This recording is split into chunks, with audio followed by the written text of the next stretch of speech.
Amen. చూడండి, మోయాబు చరిత్ర చాలా భయంకరమైనటువంటిది. ఆది కాండము 19వ అధ్యాయము 31వ వచనం నుంచి కొన్ని మాటలు చదువుకుంటే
ఇక్కడ చదువు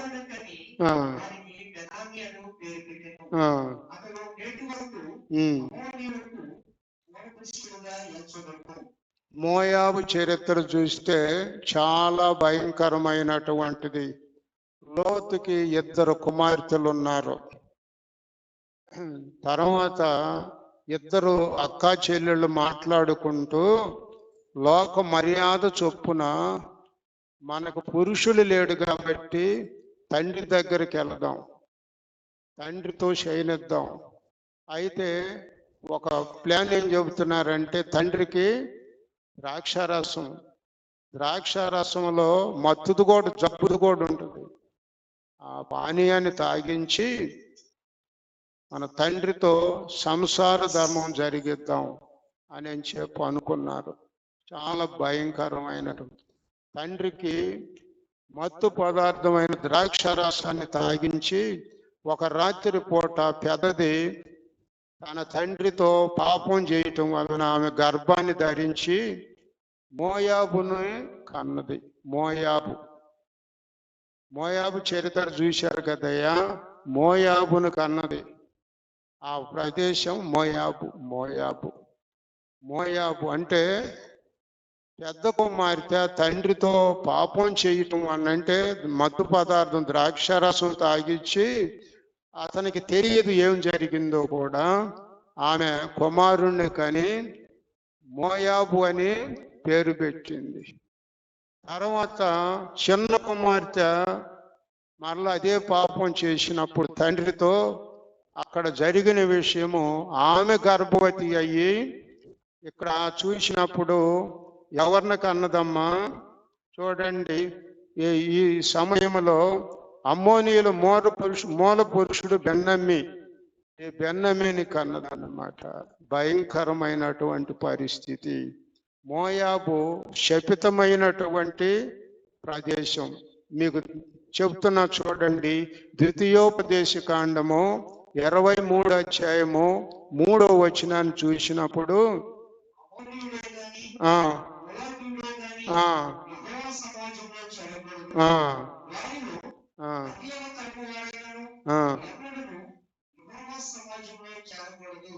చూడండి, మోయాబీయులు గాని అమ్మోనీయులు గాని వాళ్ళతో ఇశ్రాయేలీయులు సాంగత్యం చేయకూడదు. వాళ్ళు శపితమైనటువంటి 10 తరాలకు కూడా వాళ్ళతో సంబంధాలు ఉండకూడదు. అటువంటి ప్రాంతానికి ఎవరమ్మా వెళ్తుంది? మనం చెప్పుకుంటున్నాం.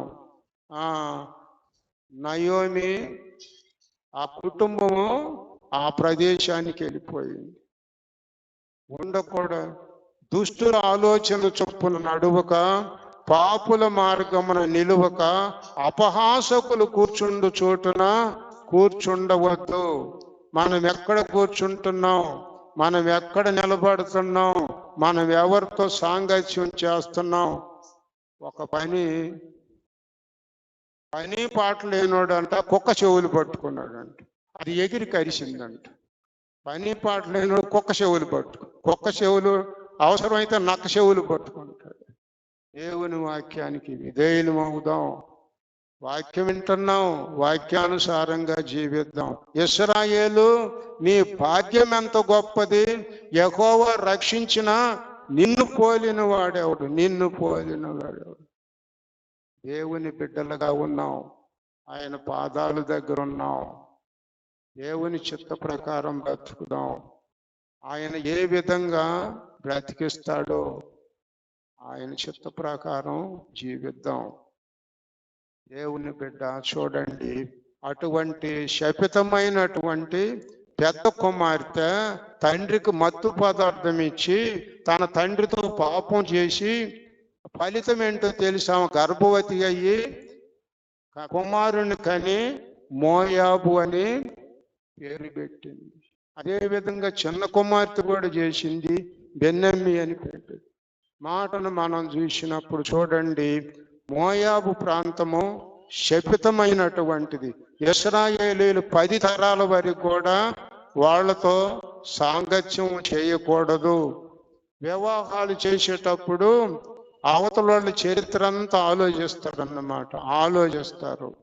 మన అమ్మాయిని ఇవ్వటానికి అవకాశం ఉన్నదా వాళ్ళకని చెప్పి ఆలోచిస్తూ ఉంటారన్నమాట. ఆలోచించి అప్పుడు మనకు సరైనది అనుకుంటే, అదేవిధంగా నేనొక్కడనే దేవుణ్ణి, నేను తప్ప వేరొక దేవుడు నీకు ఉండకూడదు అంటాడు. ఆయనే దేవుడు. నీకేది అవసరమో ఆయన అడుగు, ఆయన చూస్తాడు. దేవుని సన్నిధిలో దేవుని బిడ్డలుగా జీవిద్దాం. తరతరాలకి మా నివాస స్థలము నీవే.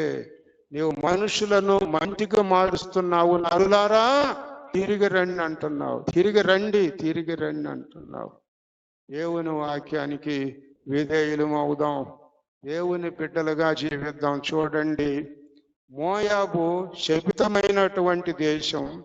వీళ్ళు ఇశ్రాయేలీయులు వెళ్ళకూడనటువంటి ప్రాంతం, కానీ అక్కడికి వెళ్ళిందన్నమాట.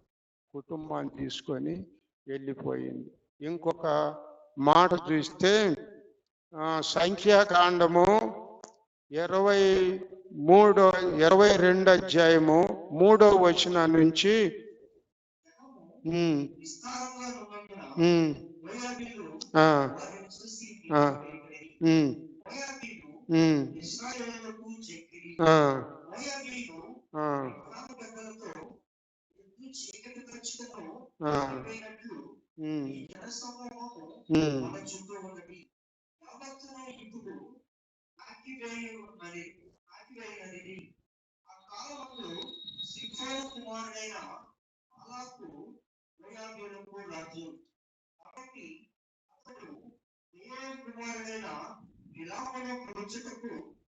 అతని జనుల దేశమందలి నది యొద్ద ఉన్న లోకల చేత ఈ వర్తమానము పంపెను. చుట్టదీసుము, ఒక జనము ఐగుప్తుల నుండి వచ్చెను. ఇదిగో వారు లోకలములో తప్పి నా ఎదుట దిగి ఉన్నారు. కాబట్టి ఇప్పుడు దయచేసి వచ్చి నా నిమిత్తము ఈ జనమును శపించుము. సరే అయ్యా, సరే అట్లా ఆగుతాము. ఈ సందర్భంగా ఇశ్రాయేలీయులకు మోయాబీయులు భయపడుట, మోయాబు పెద్దలను బాలాకు బిలాము దగ్గరకు పంపిస్తాడు. బిలామును గురించి మనం వివరిస్తాం. అయితే గాడిద మీద ఎక్కి తోలుతా ఉంటే గాడిద నడవపోతుంటే ఇష్టం వచ్చినట్టు కొడుతున్నాడు. గాడిదకు నోరు వచ్చింది. గాడిద నోరు వచ్చి, నువ్వు నన్ను కొన్న దగ్గర నుంచి నేను నమ్మకంగా పని చేయలేదా?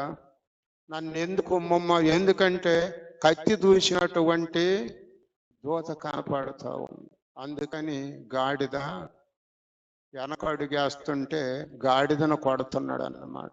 గాడిదను కొడుతున్నాడు. దేవుని వాక్యానికి విధేయులు అవుదాం. దేవుని బిడ్డలుగా దేవుని వాక్యానికి విధేయులు అవుదాం. ఒక వ్యక్తి కుక్కని గాడిదను పెంచాడు.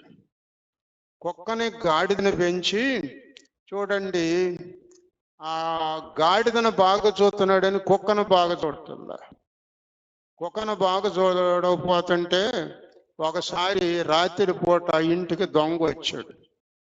దొంగ వచ్చిన తర్వాత చూడండి, గాడిద అంటుంది, కుక్క కుక్క దొంగ వచ్చాడు అరువు అరువు అంటుంటేను, అమ్మా నీకేమో కడుపు నుండి ఎంతెంత పెడుతున్నాడు, నన్ను పట్టించుకోవటం, నేను అరవను అనే వారికి గాడిద అసలు ఎంత సంగీతం పాడినట్టు ఉంటుంది అనుకున్న గాడిద, ఆ గాడిద అరుతుంటే లెగిసి ఎరగొట్టి వదిలిపెట్టాడు దాన్ని. దేవుని వాక్యానికి విధేయులు అవుదాం. గాడిదని ఇంగ్లీష్లో ఏమంటారమ్మా? డాంకీ. కోతిని ఏమంటారు? మంకీ డాంకీ రెండు చుట్టెరకాలు ఉంటాయి, మేనత్త మేనమావ అన్నమాట. Donkey monkey. దేవుని వాక్యానికి విధేయులు అవుదాం. దేవుని వాక్యానికి విధేయులు అవుదాం. ఇక్కడ మాట చూసినప్పుడు చూడండి, గాడిద కోలబడింది, వెళ్ళడానికి ఇష్టం లేక ఊరక కొడుతున్నాడు. ఎందుకంటే అక్కడ ఆ మాటను మనం చూసినప్పుడు బిలాము మోయాబు రాజుతో సాంగత్యం చేయకూడదు. అది 10 తరాల వరకు దాకా చూసాం. వాళ్ళతో సాంగత్యం చేయకూడదు. ఎవరైనా సరే వ్యయం పొందేటప్పుడు కూడా చాలా ఆలోచించుకుంటాం, మనకు సరిపోయే వ్యక్తులా కాదా అని చెప్పి జాగ్రత్తగా ఉండాలి. విశ్వాస జీవితంలో కూడా మనం ఎక్కడ ఉండాలి, మనం ఏ విధంగా ఉండాలి, మనం ఎట్లా ప్రార్థన చేసుకోవాలి, మన ప్రతి అవసరత ఆయనకు తెలుసు. అమావాస్య కొన్నాళ్ళు నెలలో అమావాస్య కొన్నాళ్ళు, పౌర్ణమి కొన్నాళ్ళు, ఎప్పుడు కష్టాలు ఉండవు, ఎప్పుడు కన్నీరు ఉన్నదు. ఎప్పుడు ఆనందించండి, ప్రభునందు ఆనందించండి. మరలా చెబుతున్నా ఆనందించండి అని చెబుతూ ఉంటాడు. దేవుని వాక్యానికి విధేయులు అవుదాం. దేవుని బిడ్డలుగా చూద్దాం. సరే, శ్రమలు వస్తాయా? రాని, దేవుడు ఉన్నాడు. ఆయన చిత్తం లేకుండా ఏది జరగదు. నిబ్బరంగా ఉందాం దేవుని సన్నిధిలో. ఇశ్రాయేలు దేశంలో కరువు వచ్చిందని మోయాబు దేశానికి వెళ్ళిపోయారు. వెళ్ళే వారికి చూసే పరిస్థితి ఏమైపోయిందో, భయంకరమైన పరిస్థితి జరిగిందన్నమాట. గాడిద వెనకాడుతుంది కానీ వీళ్ళు వెళ్ళటానికి వెనకాడలేదండి. గాడిద కళ్ళు తెరిచాడు. దేవుని వాక్యానికి ఆగరు ఏడుస్తూ ఉంటే దేవుడు చెబుతున్నాడు, ఆగరు నీకేమొచ్చింది? చూడు, నీటి ఓట అక్కడ ఉంది. ఎవరిని విడిచిపెట్టే దేవుడు కాదు మన దేవుడు. దేవుడు విడిచిపెట్టడు. అయితే మన ప్రయాణంలో చాలా రకాలు వస్తుంటాయి. మన నడకలో దేవుడు తోడుగా ఉంటాడు. అంటే ఎదురు దెబ్బలు తగలవని చెప్పలేదు, కానీ తట్టుకునే పరిస్థితి ఇస్తాడు. దుఃఖపడేవారు ధన్యులు, వారు ఓదార్చబడతారు. వారు ఓదార్చబడతారు. దేవుని వాక్యానికి విధేయమవుదాం. దేవుని బిడ్డలుగా జీవిద్దాం. రాజుల మొదటి రాజులు 11వ అధ్యాయము 7, 8 వచనాలు చదువుకుంటే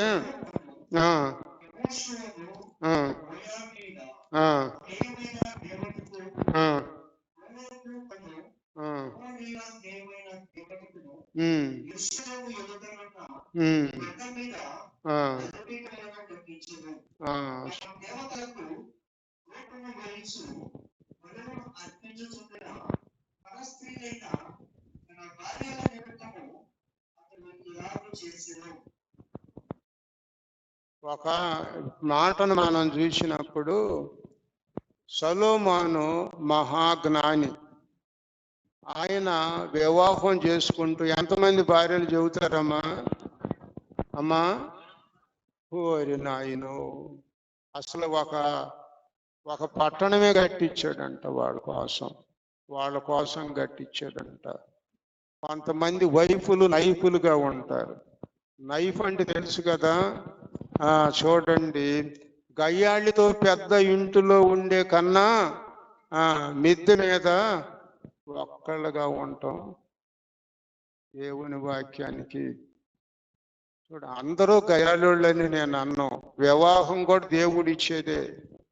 కానీ ఏంటంటే సుబుద్ధి కలిగిన భార్య దొరుకుట యెహోవా ఇచ్చే దానం అన్నమాట. యెహోవా ఇచ్చే దానము. సొలొమోను మహారాజు అనేక మంది మోయాబు స్త్రీలను వివాహం చేసుకొని కేమోషు అని మోయాబు దేవతలకు విగ్రహాలకు గుడులు కట్టించాడు. భార్యల మాట వినొద్దని కాదు, కానీ వినకూడనివి కొన్ని ఉంటాయి. ఇప్పుడు వాళ్ళు విగ్రహారాధికులు కదా. మోయాబు స్త్రీలను వివాహం చేసుకొని అక్కడ మనం చూసినప్పుడు కేమోషు అనే ఒక దేవత, మోయాబీయుల దేవత విగ్రహాలు వాళ్ళకు గుడులు కట్టించారు. చివరికి దేవుని కృపను పోగొట్టుకున్నాడు సొలొమోను మహారాజు. వివాహం చేసుకునేటప్పుడు అయ్యా ఒకరం చేసుకోరాదంటే, అరే నాకు ఒకటి హెక్టర్ సాలుద్ది బాయ్ అన్నాడంట ఒక ఆయన. చూశారా దేవుని వాక్యానికి? అంతమంది వివాహం చేసుకొని వాళ్ళేమో ప్లీజ్ ప్లీజ్ మాకు గుడులు కట్టించండి మా దేవతలకు అనే వారికి మొహమాటం పోయి వాళ్ళు ఇష్టం వచ్చినట్టు చేశాడు.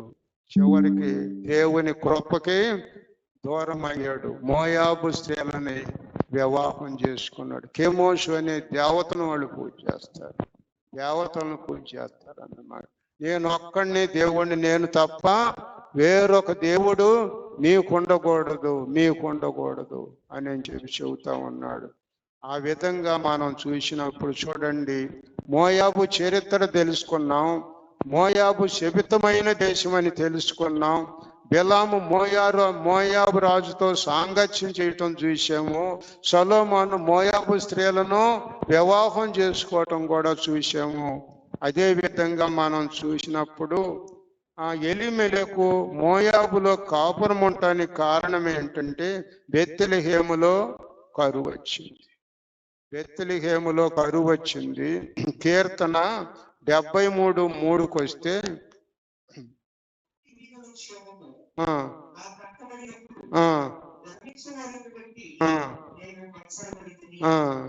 చూడండి, 25వ వచనాన్ని కూడా చదువుకుందాం. 73:25.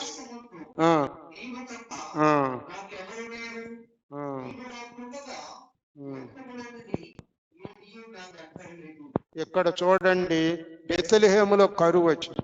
అయితే ఈ 73వ కీర్తన ఆసాపు రాసి అంటున్నాడు, భక్తిహీనులను బట్టి అసూయపడ్డాను. భక్తిహీనులేమో బాగా ఎదుగుతున్నారు, అంత సమృద్ధిగా ఉంది. పద్దాక దేవుడు అనుకుంటుంటే చూడండి అసూయపడుతుంది. ఏంటి మాకు ఈ పరిస్థితి? వాళ్ళేంటి ఆ విధంగా ఉన్నారు, నేనేంటి ఈ విధంగా పద్దాక మిమ్మల్ని ప్రార్థించుకుంటే నా పరిస్థితి ఏందని మత్సరపడటం అన్నమాట, అసూయపడటం. ఆ విధంగా ఆసాపు చెబుతా ఉన్నాడు. తర్వాత 25వ వచనంలో పశ్చాత్తాపడుతున్నాడు. అయ్యా నేను తొందరపడ్డానయ్యా. మనం కూడా దేవుని సన్నిధికి వచ్చి మనం దేవునికి వ్యతిరేకమైనటువంటి చేసినటువంటి పరిస్థితుల్ని దేవుని పాదాల దగ్గర పెట్టుకొని దేవుని సన్నిధిలో దేవుని బిడ్డలుగా కొనసాగుదాం. దేవుని వాక్యానికి విధేయుని మాటను మనం చూసినప్పుడు భక్తిహీనులు అసూయపడి తర్వాత పశ్చాత్తాపడుతున్నారు. దావీదు భక్తుడు కూడా ఒకానొక దినాన పశ్చాత్తాపడు. గొర్రెలను కాచుకుని నన్ను తీసుకొచ్చి మహారాజుని చేసేవయ్యా. మహారాజుని చేసినప్పుడు చేయకూడనటువంటి పాపం నేను చేశాను. అని చెప్పి దేవుని సన్నిధిలో భయంకరంగా ఏడ్చాడు అన్నమాట. 51వ కీర్తనని దావీదు కన్నీటి సరోవరం అంటారు. 51వ కీర్తన. దేవుని సన్నిధిలో ఏడుస్తూ ఉంటాడు అన్నమాట. ఎక్కడో గొర్రెను కాసుకుని నన్ను తీసుకొచ్చి నన్ను మహారాజుని చేశావు. యుద్ధమందు నేను ఉండవలసిన నేను మిద్దె మీద ఉండి చూడరాని దృశ్యాన్ని చూసి చేయరాని పాపాన్ని చేశాను. వ్యభిచారినయ్యను, నరహంతకుడయ్యను. ఎందుకో తెలుసా? ఆమె గర్భవతి అయినప్పుడు భర్తను యుద్ధంలో ఉండి తీసుకొచ్చి నీ భార్య దగ్గర ఆ తప్పుని ఇటు తిప్పాలనుకున్నాడు. కానీ అతను నీతిమంతుడు, వెళ్ళమంటే వెళ్ళటంలా. అప్పుడు అంటాడు, ఏంటి ఇది అని అంటే, అయ్యా, సైనికులందరూ తమ కుటుంబాలను విడిచిపెట్టి యుద్ధంలో శత్రువులతో పోరాడుతుంటే నేను నా డ్యూటీని విడిచిపెట్టి నేను ఈ విధంగా నా భార్యతో సుఖపడటం న్యాయమా? అందుకే వెళ్ళలేదు అని అంటే, దావీదు చేసిన పాపానికి ఆమె గర్భవతి అయినప్పుడు ఈయన మీద నెట్టాలని తీసుకొచ్చాడు. కానీ చివరికి చూడండి, దావీదు తన తప్పును తెలుసుకొని దేవుని సన్నిధిలో భయంకరంగా ఏడ్చాడు. దేవుని వాక్యాన్ని తెలుసో తెలియక, అంటే తప్పంటే వ్యభిచారమే కాదు, ఏదైనా దేవునికి వ్యతిరేకం అయింది చేసినప్పుడు ఎంత ఘోర పాపినైనా క్షమించే దేవుడు.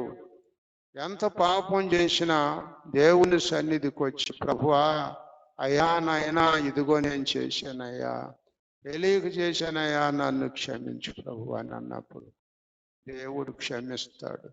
చూడండి, మోయాబు దేశం భయంకరమైనటువంటి దేశానికి ఏదో ఇశ్రాయేలు దేశంలో చిన్న కరువు వచ్చిందని చెప్పి అక్కడికి వెళ్ళిపోయి అంతా కూడా నష్టపోయారన్నమాట. సహోదరుడా, సహోదరు, దేవుడు ఉన్నాడు. పుట్టక ముందే మన పరిస్థితులన్నీ తెలిసిన దేవుడు ఉన్నాడు. ఉందాం, నిబ్బరంగా ఉందాం.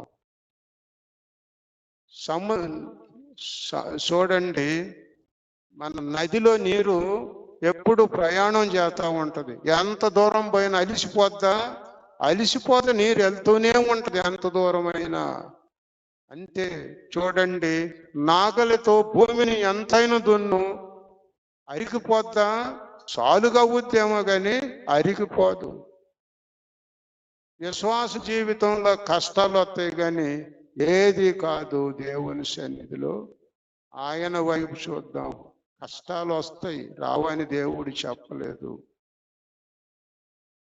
ఇశ్రాయేలుకు కాపరి మందవలే నడిపించువాడా, నీవున్నావయ్యా, నీవున్నావు.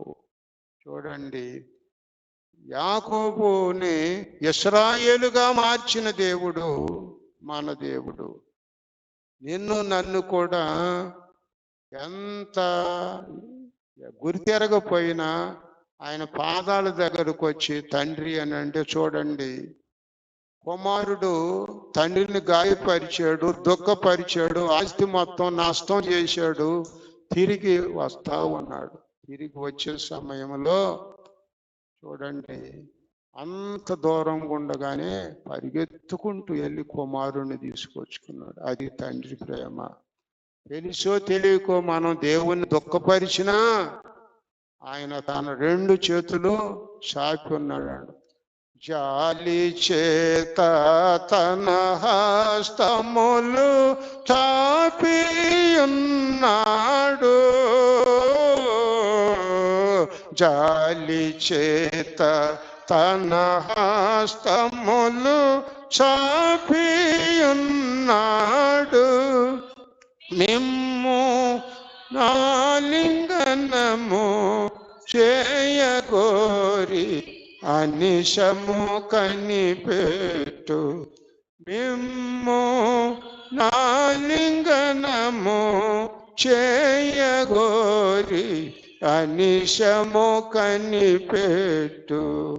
హృదయమనుడు తలుపు నోత యేసు నాదుండు.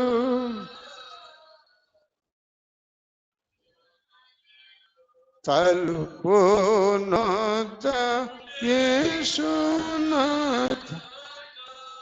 నిలచి సదయుడగుచు తట్టుచుండు సకల విధములను.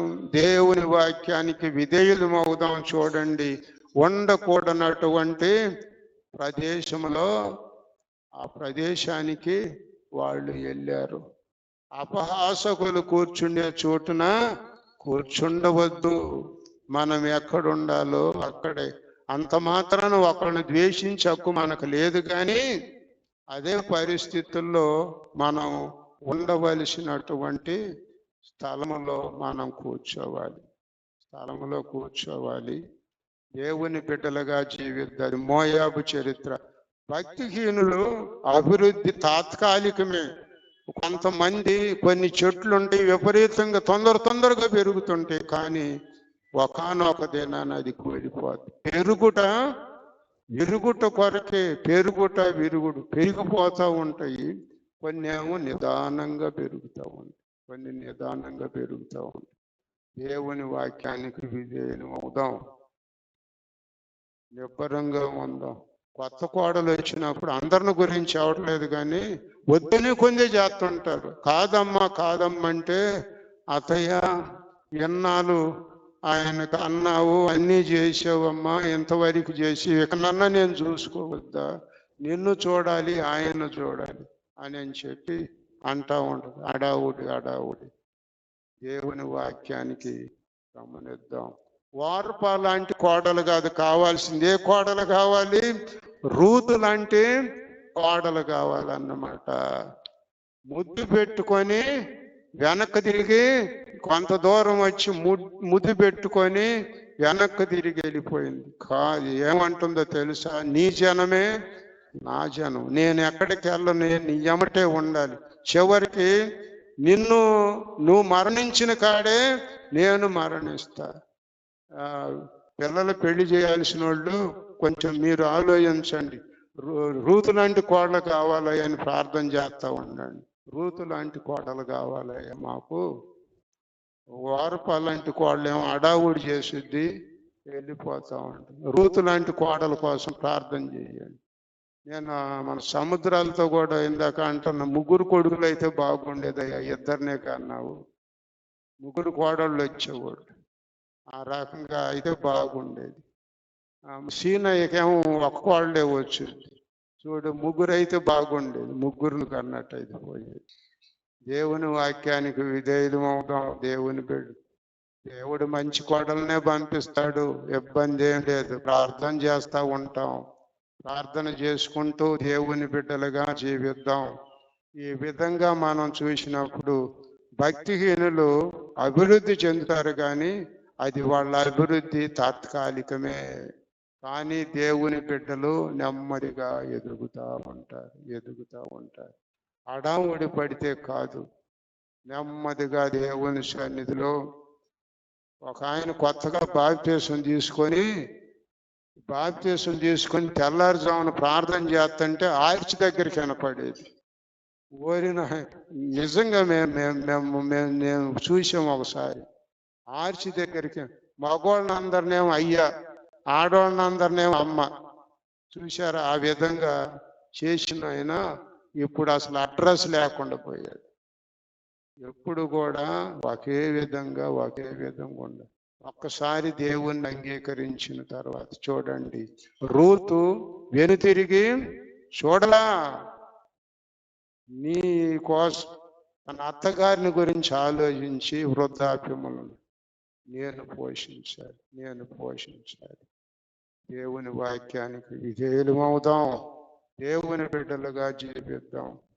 చూడండి, కొంతమంది అంటారు, భార్యని భర్త ప్రేమిస్తున్నాడు అనుకో, అయ్యా నిన్నగాక మొన్న వచ్చింది ఎక్కువయిందా?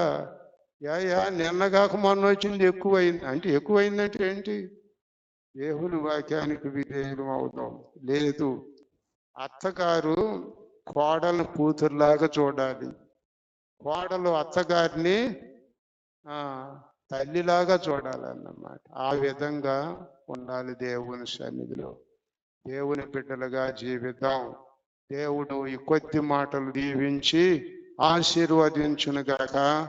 ఆమేన్. అమ్మా, శనివారం కాబట్టి